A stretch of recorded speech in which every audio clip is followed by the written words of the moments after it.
Om Sadashiva Samarambam Shankaracharya Madhyamam Asmadacharya Paryantam Vande Guru Param Param.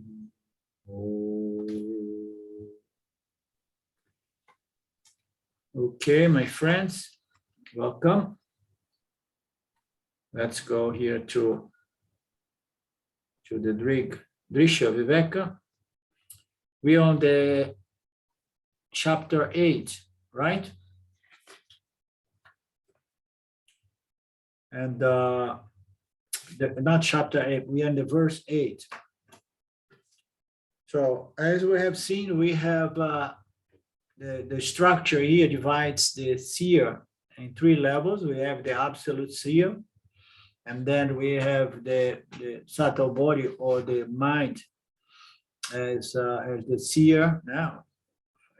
Relative seer, let's say, the first relative seer, and then we have the sense organs that are illumined by the mind as a further down relative seer, and then the body and the physical instruments are also illumined by these sense organs, and they become the physical seer.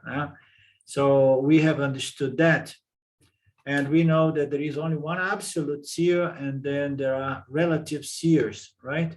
The mind is a relative seer, and we're going to look into analyze the mind, okay? So we're going to really look into how this transfer occur from the absolute seer to the mind, and how it is formed, you know, and how it works. And it's another way to look at the mind. When we do study the 3 bodies, we see the mind and all the functions of the mind. I will treat more light. Okay. Okay. Hello?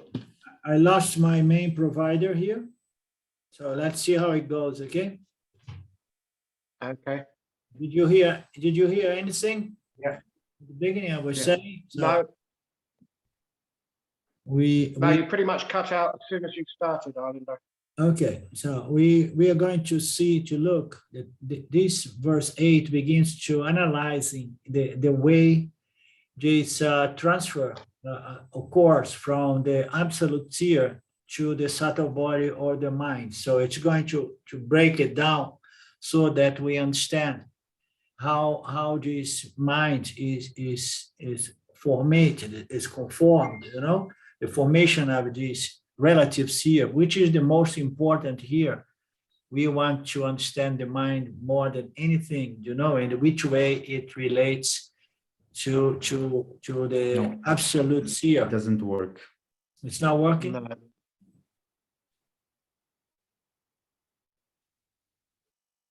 No. No. No. Okay. Can Claudio, Yeah? can we do it in about 1 hour? Or not? No, I'm not there in 1 hour. Okay. I have to do a work in 5:30. I have a work, Okay. so I'm not there. Let's wait a little bit then. Yeah, let's wait. I'm going to remove my video to see if it gets better.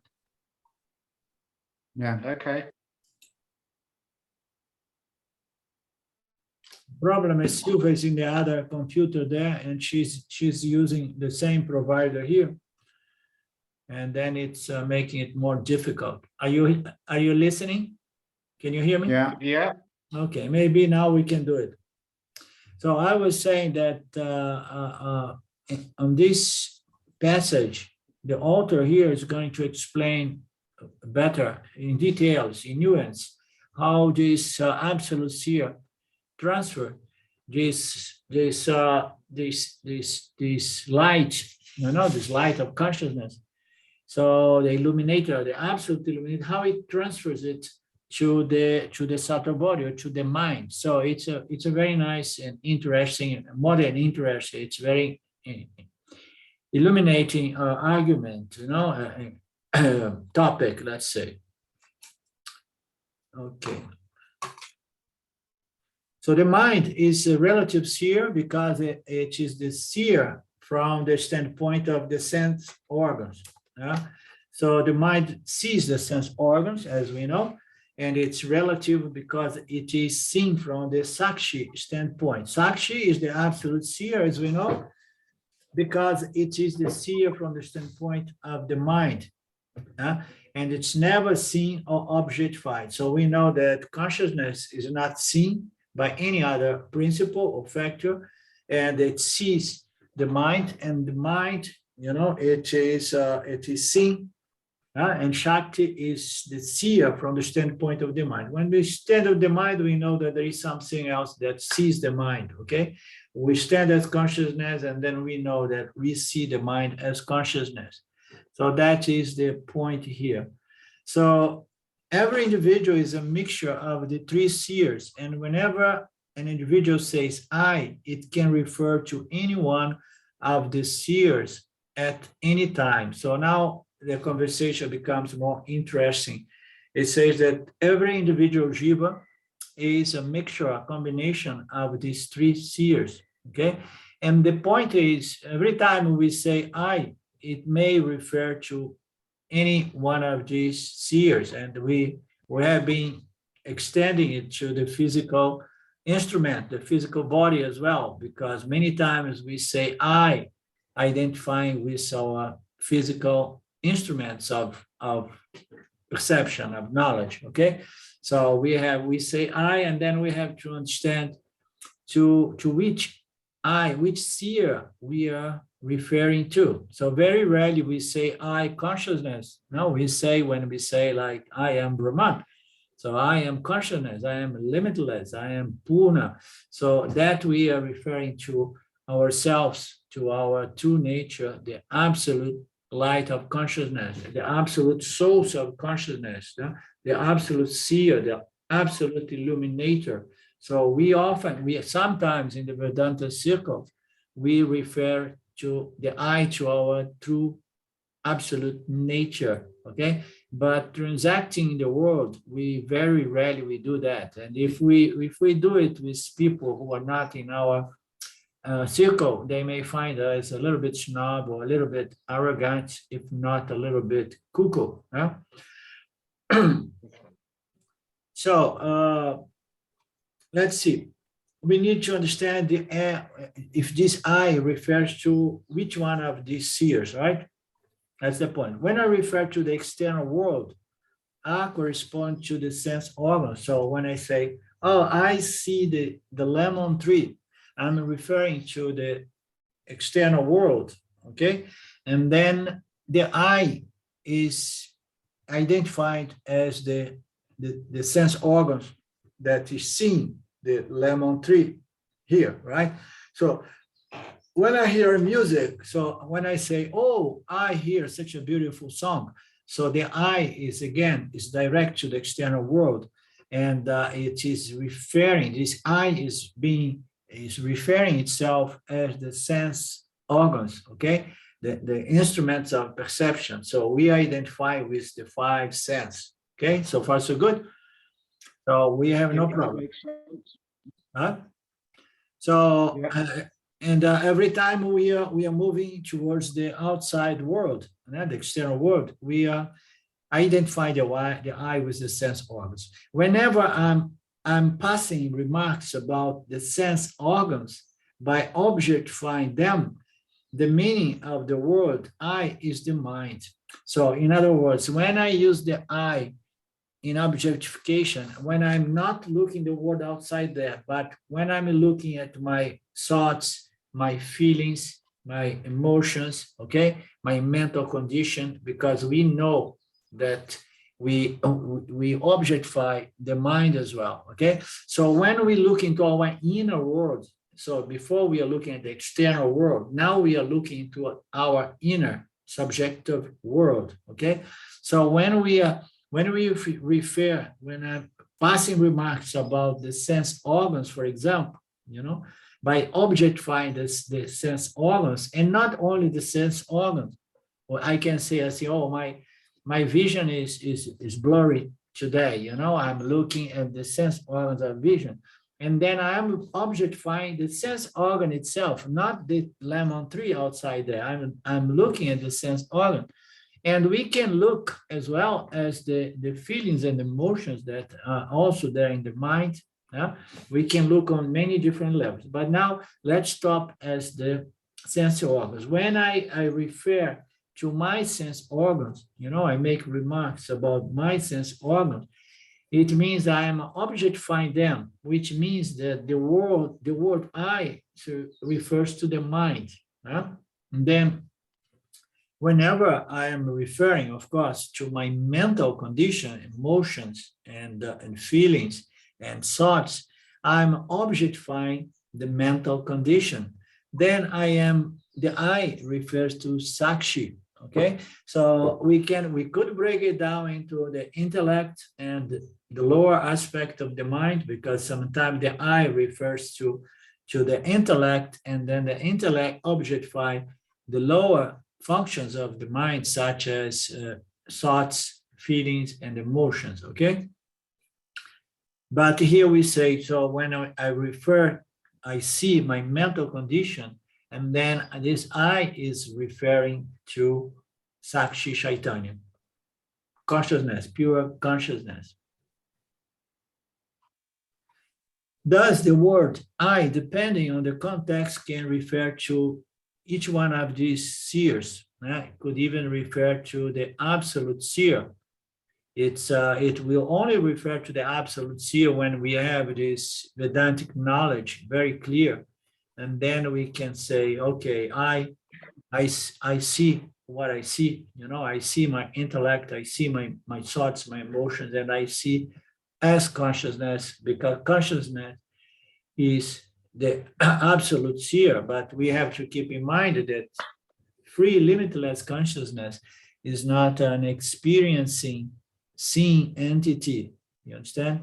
So that's why I like to bring the intellect into the equation, because the intellect is the subtle knower experiencer that can experience even those aspects of the mind, of the subtle body, such as one's mental, emotional, and psychological conditions, you know. So we have these different seers. And the bottom line here is that who are we? Which one of these seers? You know, am I, you know, my sense organs? Am I my organs of perception, my instruments of perception? Am I my organs of perception? Am I my feelings, emotions, and thoughts? You know, am I the intellect, or am I Sakshi Chaitanya? So we are a mixture of all of that. So isn't it consoling to know that we don't need to make any final decision right now, because we are a mixture of all of this? Meaning to say, if you are an individual jiva, you must be a mixture of all of these seers. You understand? Because if you say, no, I am only the absolute seer, yeah, no, it's not true. In truth, you are only that. But in order to state that, to say that, and experience the world, you have to admit that you are a mixture of all these seers. Because without the relative seers, we cannot access the world. Okay, so we cannot experientially and as from knowing the world as well.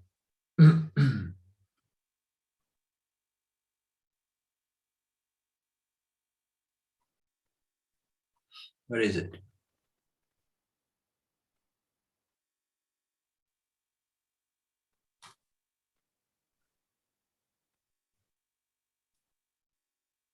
So, Arlindo,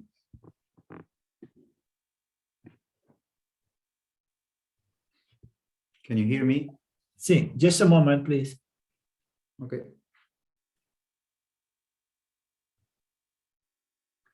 I don't know if I jumped the text here. Then the I sign that word dependent on concept, but the people, you know.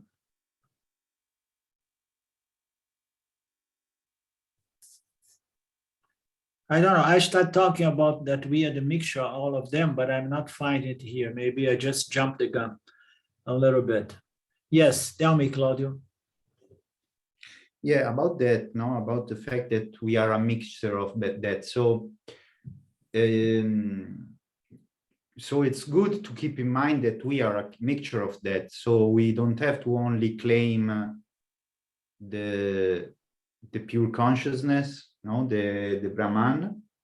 We can also admit inside yourself that we are also in a relative, of course, in a relative nature, we are also that. So we can, it's good to keep in mind that, right? It's not only to be, I am Brahman, the world outside don't exist. Yeah, the key of Vedanta is to understand Satya, understand Mithya, and not superimpose Mithya in Satya, in either Satya in Mithya. You understand? So to keep a clear understanding and knowing in which way Satya is real and Mithya is unreal, you know, and in which way we cannot exclude or cancel Mithya, because Mithya, although it's not absolutely real, it does exist and does not go anywhere. It is important because we don't want to negate Mithya from a pure academic, intellectual understanding view, and then go into delusion, you know, because it can be a delusion. I am Brahman, I am Brahman, I am Brahman. It's good we acknowledge our secondary nature, if I understood you say. So we don't need to try to destroy it, you know. Acknowledge this is my secondary apparent nature, okay?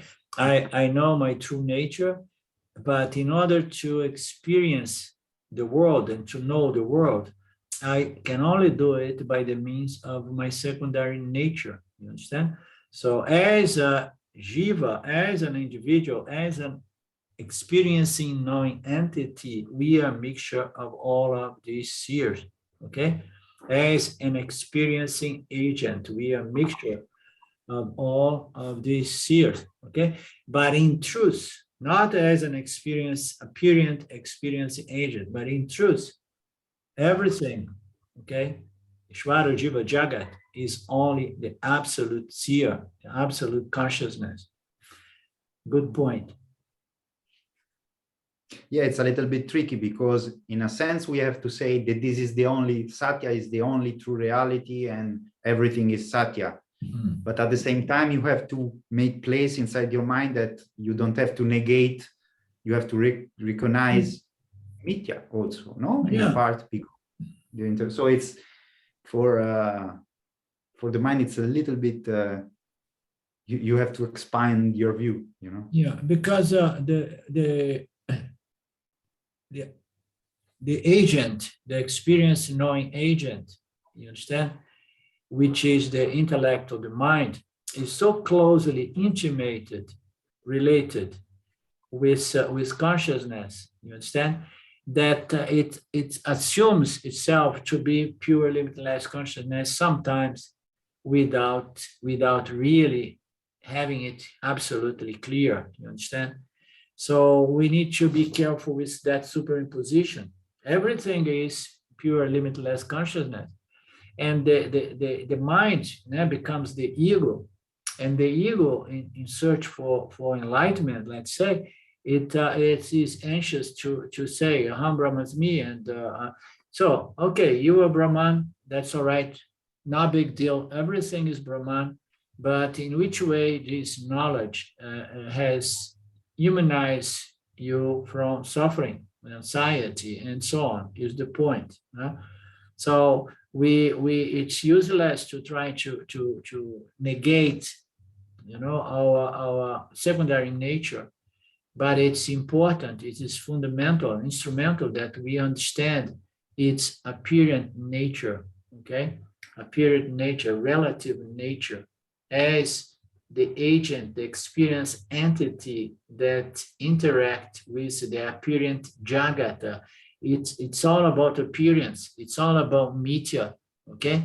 So how are we going to negate, and why are we going to negate if every day we get up in the morning and we find Mithya and we find the Mithya Jiva, and we need to interact with the Mithya world. So there is no point to negate. We just need to understand that Mithya and the Jiva, the Mithya Jiva does not go anywhere, at least until our karma is exhausted, okay? And now mixing up your primary absolute nature as consciousness alone. And why it's so important to know that is because it's the only aspect of our human experience, Claude, that is not subject to change. It's not subject to limitation. You understand?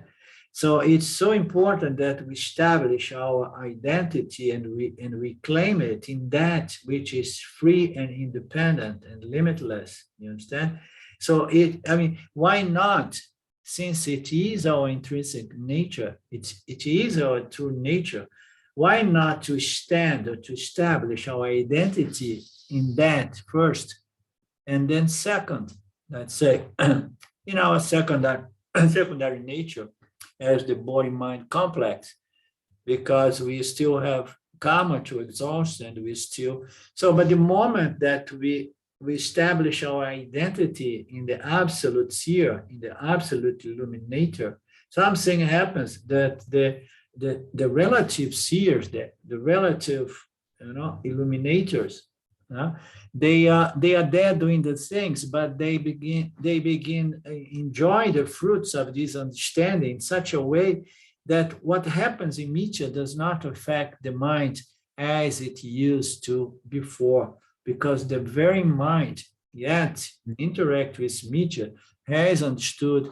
its free, limitless, unborn nature. You understand? So the jiva is not going to go anywhere, but the mind of the jiva, identified with its true nature, intrinsic nature, which is that it's there, there's nothing he can do about that.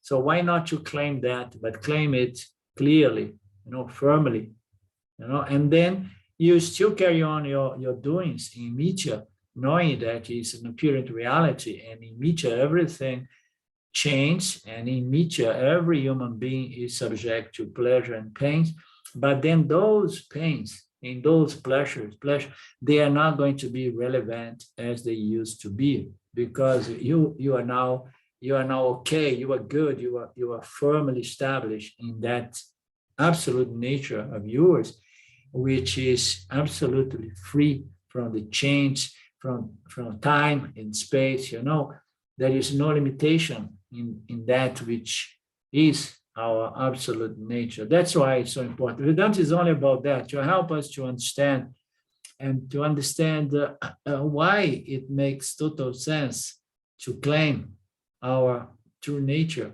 and without any panic or fear, because our apparent nature is not going to go anywhere, at least for as long as we have karma, we have desires, we have unfinished business.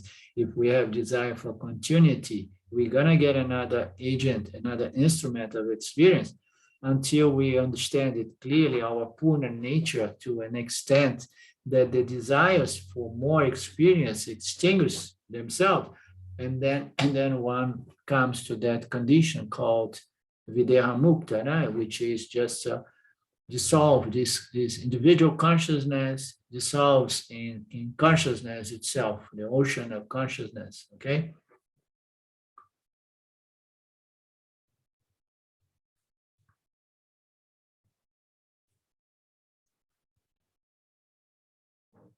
People do not discern these 3 or 4 seers, the seer 1, 2, 3, 4, howsoever we want to see. They don't discern them because they are so intimately mixed up together.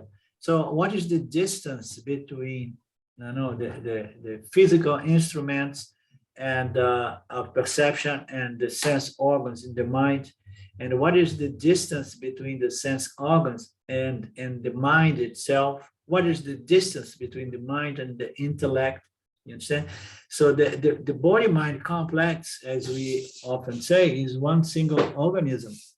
But somehow we need to break it down to understand how it is formed how it works, so that we can gradually undo this confusion, this mix up, because we mix up the sense organs, we mix up the physical body with the self.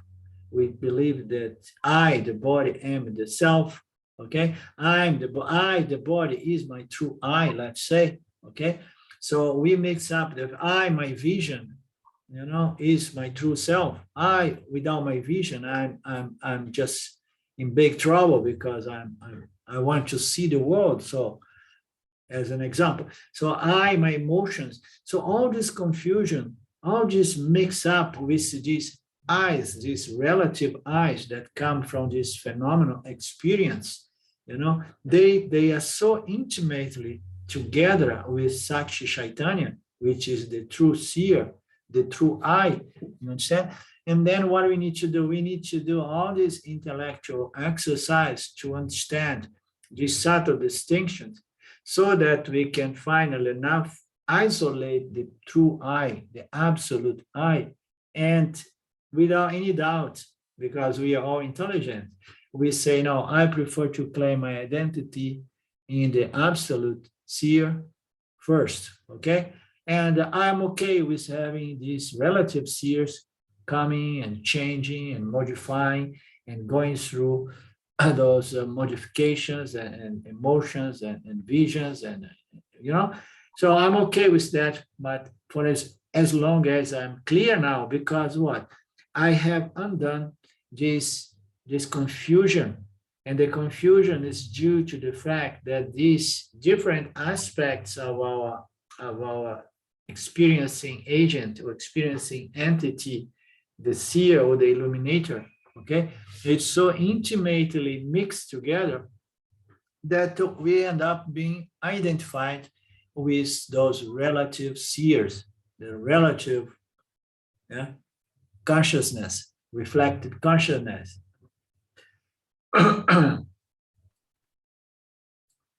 Therefore, the physical separation is not possible. We want to undo this confusion, this mix up of these 3, 4, 5 seers, but we cannot separate them physically. It's impossible. We need to understand that it remains there and it cannot be destroyed, because they belong to Ishvara. They do not belong to us. We did not create it.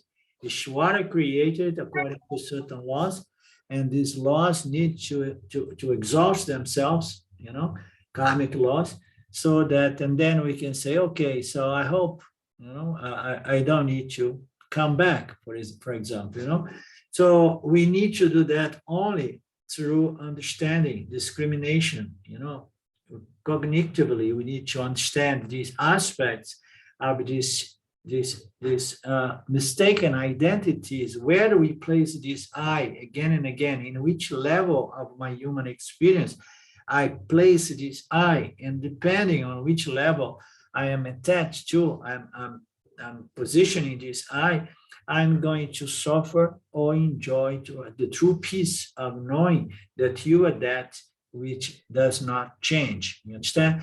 So we have to use our intellect, our discrimination, to understand these different parts or aspects that got mixed together intimately, so that I can finally isolate the true I, the true illuminator, and say, okay, I'm with you. I establish my true identity in you. Thus, the 3 seers were introduced in the 5th verse. From the 6th up to the 12th, the formation and function of these 3 seers are discussed. So now we're going to look at the formation of these 3 seers. So as we know, the absolute seer is not formed, is not conformed, okay? So the other 2 seers, they are going to be conformed or formed or configured, okay? So how are these 3 seers formed, and what are their functions? Of them, of course, Sakshi, the seer, Chaitanya, consciousness, the seer, absolute seer, is never formed in time, because Sakshi Chaitanya is of the nature of consciousness, okay? And pure limitless consciousness is the end of the line, okay? There is nothing that produces consciousness Because as we know, consciousness is not a byproduct of any other factor. You remember the teaching? Consciousness is not a byproduct, it's not a part, or it's not a product of any other thing. We often do that in reference to matter, because there are two principles operating in the universe. One is matter and the other is consciousness. Matter is synonymous of energy as well. So matter and energy, so we say consciousness is not coming from matter, is not a byproduct of matter. And there is no other consciousness that has considered or borrowed or landed on high interest or low interest consciousness from a conscious principle A to a conscious principle B, because as the scriptures say, and as our observation can testify, consciousness is of the nature of one without a second. Is one single consciousness, is non-dual. We all join the same consciousness. Don't you agree with that, Claudio? Is there any difference between my consciousness and your consciousness? Absolutely not, right? So there is only one consciousness, and consciousness is not formed, it's not arrived in time, it was not given or considered or borrowed, okay? So the mind is already a different thing. The mind, where am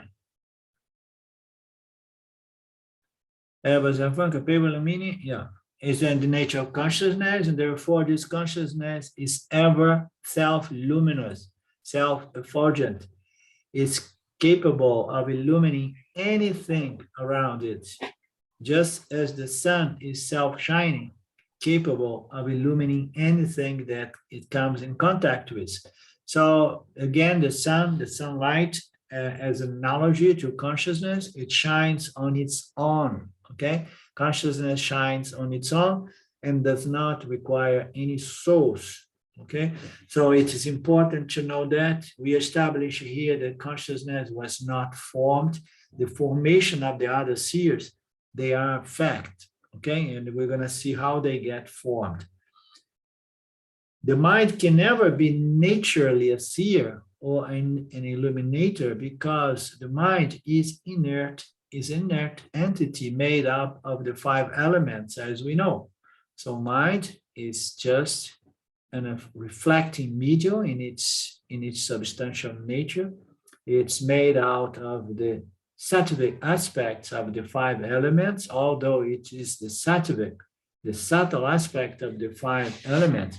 The mind is still made out of energy, and energy is nothing but inert, subtle matter, okay? So that's the nature of the mind. It can never be naturally the illuminator, the seer. It's not free, independent. No, it depends on the true seer, this true illuminator, okay? It is inert. It's made out of the 5 elements. The mind is therefore inert, insentient by itself, and becomes a seer only because of the consciousness called Chikaya or Chidabhasa. So the mind, and now it's introduced the other aspects of the mind. The mind is insentient on its substantial nature, which is the reflecting medium, the subtle body, okay? But it becomes a seer because it borrows or reflects consciousness, producing what we call Chidabhasa, or reflected consciousness. Now, the mind was presented as inert matter, entity made out of the 5 elements. The mind is insentient, but now there is something else about the mind, that becomes a seer. How it becomes a seer? Borrowed or reflected consciousness. Consciousness is going to shine in the subtle body, it's going to reflect in the subtle body, and then it's going to produce the human sentience. Is this clear, Claudio and Mark?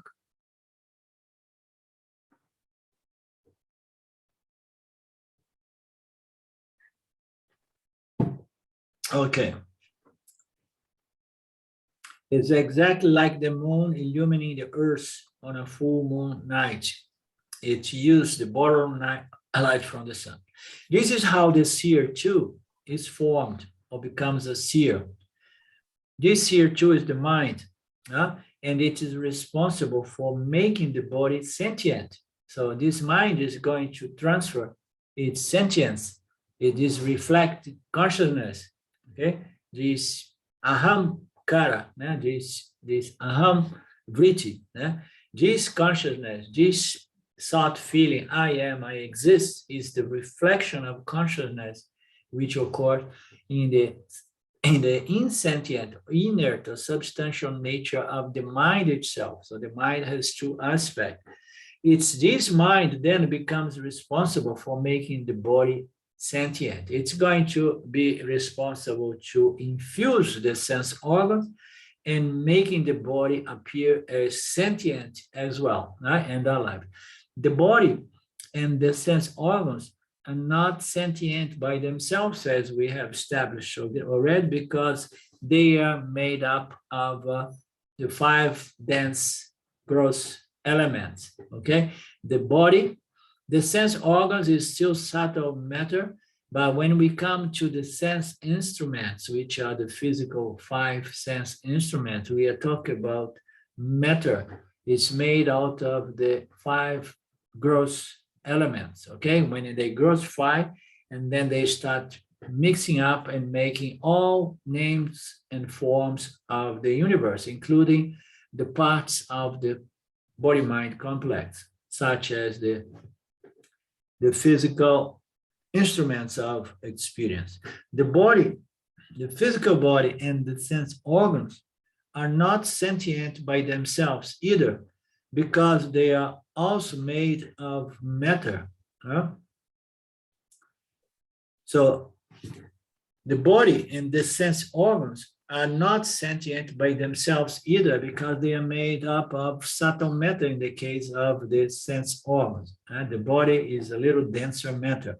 The mind, which has borrowed consciousness or sentience, is going to lend this sentience or this consciousness to the body, which includes the 5 golakas also, the 5 golaks. So it's going to be the 5 instruments of knowledge, the instruments of perception. So now we have the mind, which is going to borrow it, this reflect consciousness, it becomes the I thought, and then this reflected consciousness is going to transfer or lend this sentience to the physical body, which includes the 5 instruments of perception or 5 instruments of action and so on. Once the body and the golakas have borrowed this consciousness from where? From the mind. It is just a gradual transfer, okay? So it is the mind that transfers sentience. So it is the mind that transfers life to the physical body and the physical instruments of perception, okay? So the body is alive because life itself was transferred first from consciousness to the mind, and the mind transferred that sentience, that Shakti, that the pranas and everything transfers to the physical body, making the physical body alive. So once the body have borrowed, they become live and sentient, which means that the seer one, which is the physical instrument, the physical body, has been formed, and it is capable of illuminating the external world. So now the physical seer, which is the physical body, which it is physical instruments of perception, is what is going to be able to illumine the external world. So now the mind is also a relative seer, but the mind itself cannot illumine the physical environment around itself. The mind is going to illumine the sense organs, okay? It's going to transfer sentience to the sense organs. Okay, the sense organs are going to be, which is an aspect of the mind, is going to transfer this sentience to the physical instruments. No, so who is going to illumine our environment so that we can transact in the Dharma field? So it's a combination of all those seers, and finally enough, the illuminator are the sense instruments which are attached or part of our physical body. Okay, so because of the seer 3, the seer 2 is formed. Because of the seer 2, the seer 1 is formed. And because of the seer 1, the world is experienced, and the experience through the physical instruments. Okay, so which means that the seer 1 has been formed. The seer 1 is, in this case, the physical instruments, and they are capable of illuminate the external world. Thus, because of the seer 3, okay, we cover. So any doubts about this transfer and the way it is being formed, the way they just build and they kind of receive and they pass it on, they receive and pass it on, and the way consciousness alone cannot do this without the intermediary relative seers. Okay, so it is a chain. It's every one of these aspects of our human experience as a seer. No, the complex body-mind construct, has to be in place properly and under fact, so that we, through the sense instruments, we can illumine the world, okay, with the help of the sense organs, which belongs to the mind, and with the help of Sakshi Chaitanya in the very end, in the mind and limitless consciousness. In the Mundaka Upanishad, chapter 2, verse 2:11, Atma, the self, is present as the light of all lights.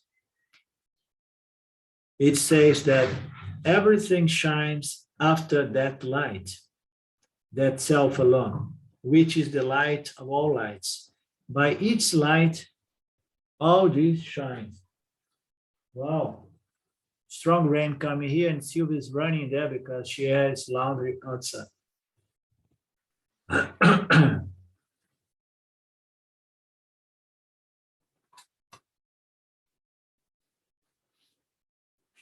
Okay, so you are familiar with this passage.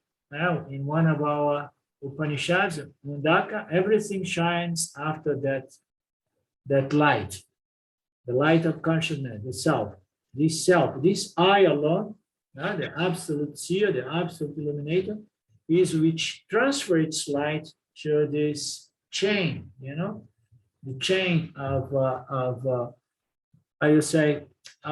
functions within the body-mind complex, so that finally enough, the physical body becomes alive and illumines and sees and experiences the physical world.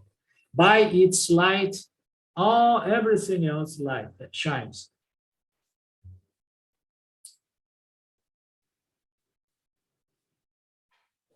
So what is the problem of being identified with the relative illuminators or the relative seers? Okay, one of the problem is that if we get stuck with an identification with one of these relative seers, we can never enjoy independence, right? Because we depend on a certain source. For example, here, I don't like to experience much dependence. The world is a little bit shaky nowadays, and there is not much of a sense of security or stability. And especially here in Brazil, especially in the interior of Goiás, which is a state in the central part of Brazil. So I did not feel comfortable to come here.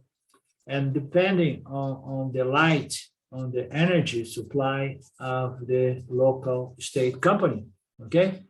So why? Because if they cannot provide me the supply of energy, and then I'm without energy, and then I'm in trouble. So what did I do? I create my own source of power. So I have a power system based on solar that is working well. So if I'd be totally dependent and identified with the local company, I would be again and again have those power cuts, in the middle of the class or in the night, and having to be around with candles, and sometimes one day without power, and things in the fridge going bad. So we don't like to be in that kind of dependence. And then in Nietzsche, everything is not all the time reliable. Yeah? Everything is going south with time. So we like to enjoy our nature as the light that never goes off. Otherwise, we're going to be identified with a light that sometimes goes off. Okay? No, I want to be totally claiming and identify my eye with the light that never goes off. Having introduced the formation of the three seers, the author here divides the mind in two parts. The first part is the substantial part of the mind, mind being a subtle material, has substantiality and it's of its own, and it's called monodrivya. Okay, so now the author is presenting that concept, that teaching topic that is common to us. So divide the mind in two parts. The first one is the matter, substantial part of the mind, okay, which is called monodrivya. The second part of the mind is the sentient part of the mind. Is what? Is where the I thought comes. And as we know, the I thought comes as I, or consciousness, a conscious experience. I am, I exist, I am, and I know that I am. Okay, so this thought, feeling, I am, I exist, occurs to every human jiva. And this is not really matter. Okay, it is a reflection that occurs in the matter called the subtle body. Consciousness pervades everything, and every time it pervades subtle bodies, it shines, and it shines producing sentience. Okay, some of these sentience are very clear and become self-conscious. I am, and I know that I am. And some of these sentience perceives one's environment, but it's not really self-conscious like most of the other creatures, besides the human creatures. So the second part is the thought part, which is the sentience, which is the I thought, which is reflected consciousness appearing as ahamkara, rather than ahamkara, the ego. Is the thoughts, and also this ahamkara is surrounded by many other thoughts associate with the world, and these thoughts are going to build up the ahamkara, which is the connection or the relationship between these aham thoughts and idam thought, the thoughts about everything around the world. So that rise and fall in the mind like a waves in the lake. Now here we have another analogy. We have a nice lake, and then it's really, really smooth, and it's reflecting everything above in the sky. And then comes a breeze, and the breeze turns into be a wind. And then we have ripples become waves. And then we have the lake that before was like a mirror. It is disturbed with a lot of small waves, okay? So these waves are in analogy referring to the thoughts and emotions that every human consciousness, every conscious human being experience.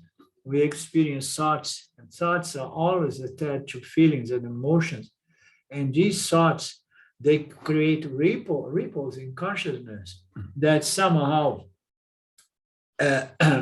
makes it feel, that I need something, because if we remain only clearly established in aham, knowing that aham is already full, whole, and complete, and we do not engage the idam thoughts, the idam riches, because once we engage it, we are engaging the thoughts in respect to the objects of the world, and unavoidably there will be attraction and repulsion towards those thoughts objects, and then the mind is going to be subject to those energies, and then we lose that reflection, that clear reflection.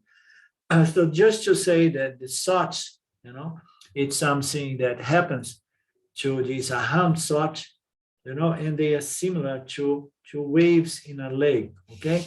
And they are constantly being formed, and they are formed in the awakened state when we are in contact with idam, with the objects in the world, and they are retained in the memory, in the subtle body, in the causal body, and they may project themselves in the dream state as subtle thoughts in respect of the world, the recycled world that we have retained, those impressions. And then we project that in the dream state, okay? So Jesus, just to understand, to help us understand how this other aspect of the mind, which is the thought aspect, which begins to aham thought and then idam thoughts, and the thoughts are always related, it's always associated, it's always attached to emotions. So there is a nice thought, which is aham thought. If we stay with aham thought, is so intimately related to this pure reflection of our true nature as pure consciousness, that it has a certain feeling and emotion as well. And the feeling and emotion of this aham thought, not associated with idam, is said to be a feeling and emotion of satisfaction and bliss and peace. And that is a fact, okay?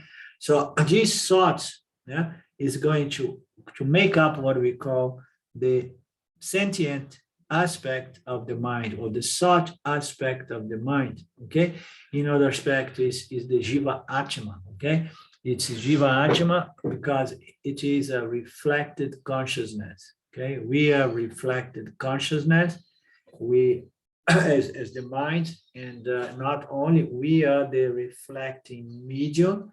So we are very, very intriguing phenomenon. We are the reflecting medium, and we want to take good care of the reflecting medium, okay? Because the reflecting medium is going to condition the reflection, and then we are the reflection. If this reflecting medium is crowded with ripples or waves, okay?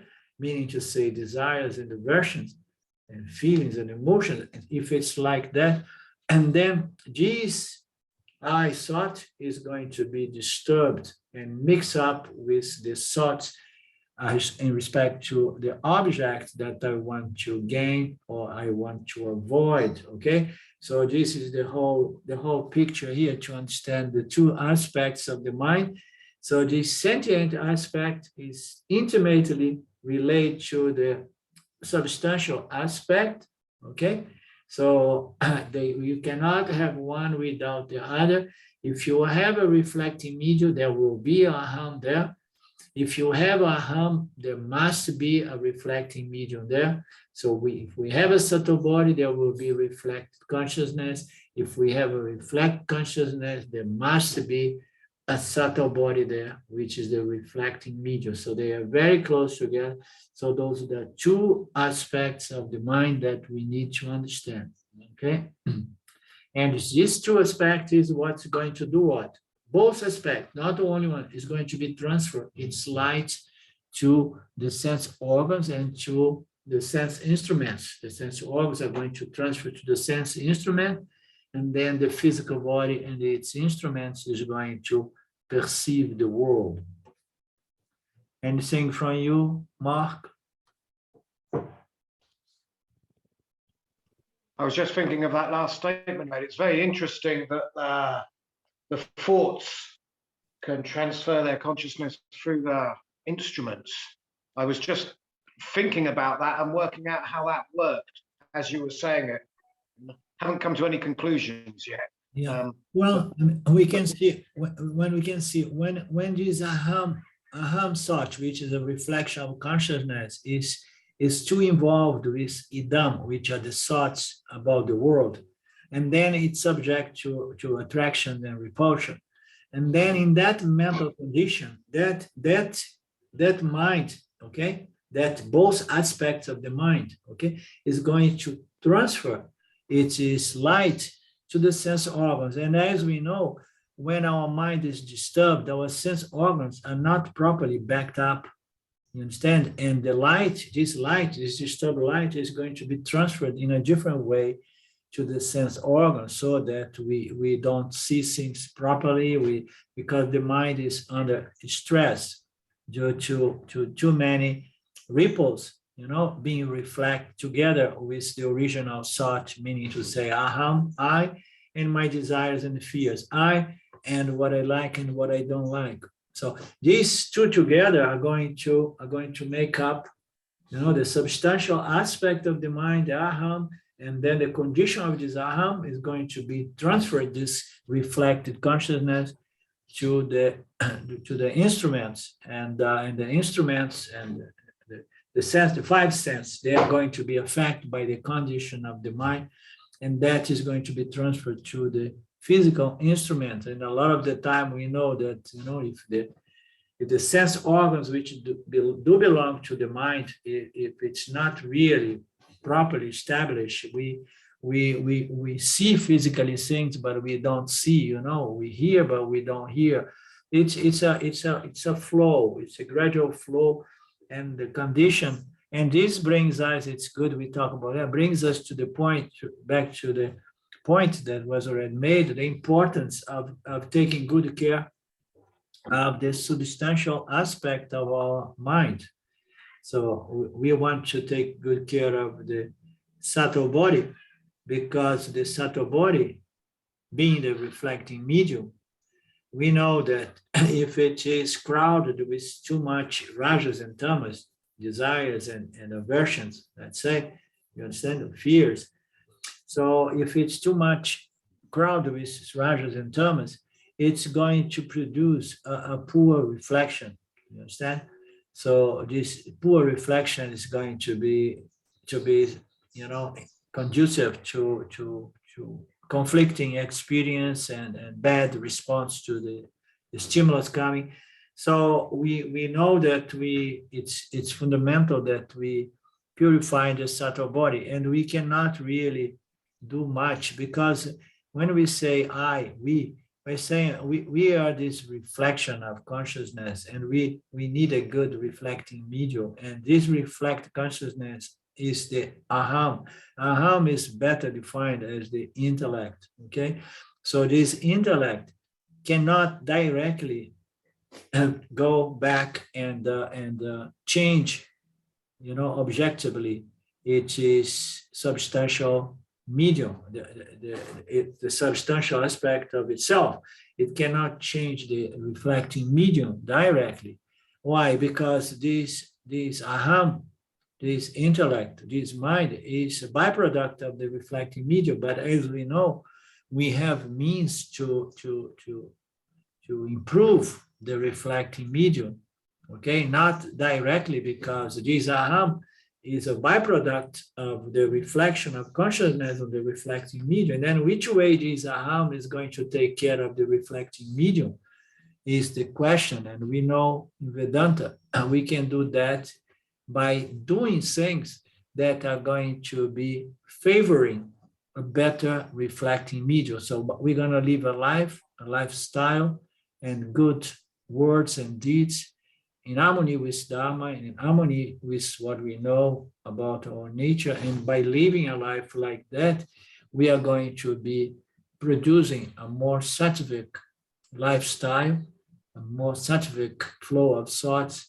And by doing that, we are purifying the substantial aspect of the Jivatma, which is the reflecting medium.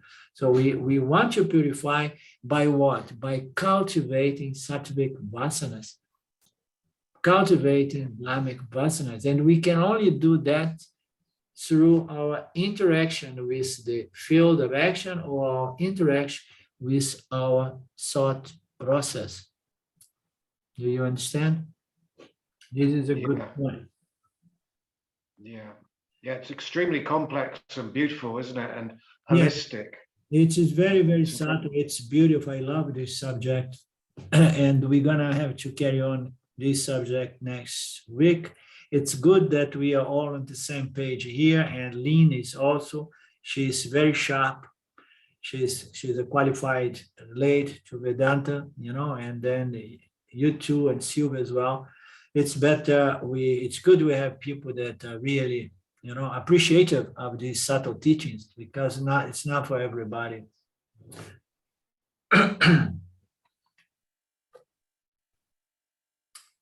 Okie dokie.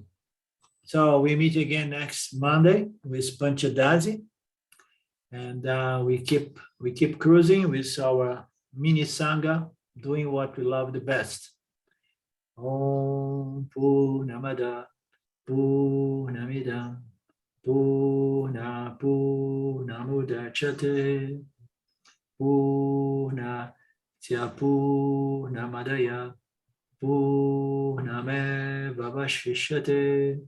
Om Shanti Shanti Shanti. Thank you, Lord. Thank you, my friends. Claudio, whenever you go to see Mark, and then if you settle down there, and then in the first opportunity, you come together with Mark to visit us here. Huh? Absolutely. Yeah. You like to live in the Brazilian jungle. Yeah. Okie dokie. See you next. Bye-bye. Thanks, Linda. Oh. God bless. Bye-bye. Bye now. Cheers, Claudia. Bye now. Ciao.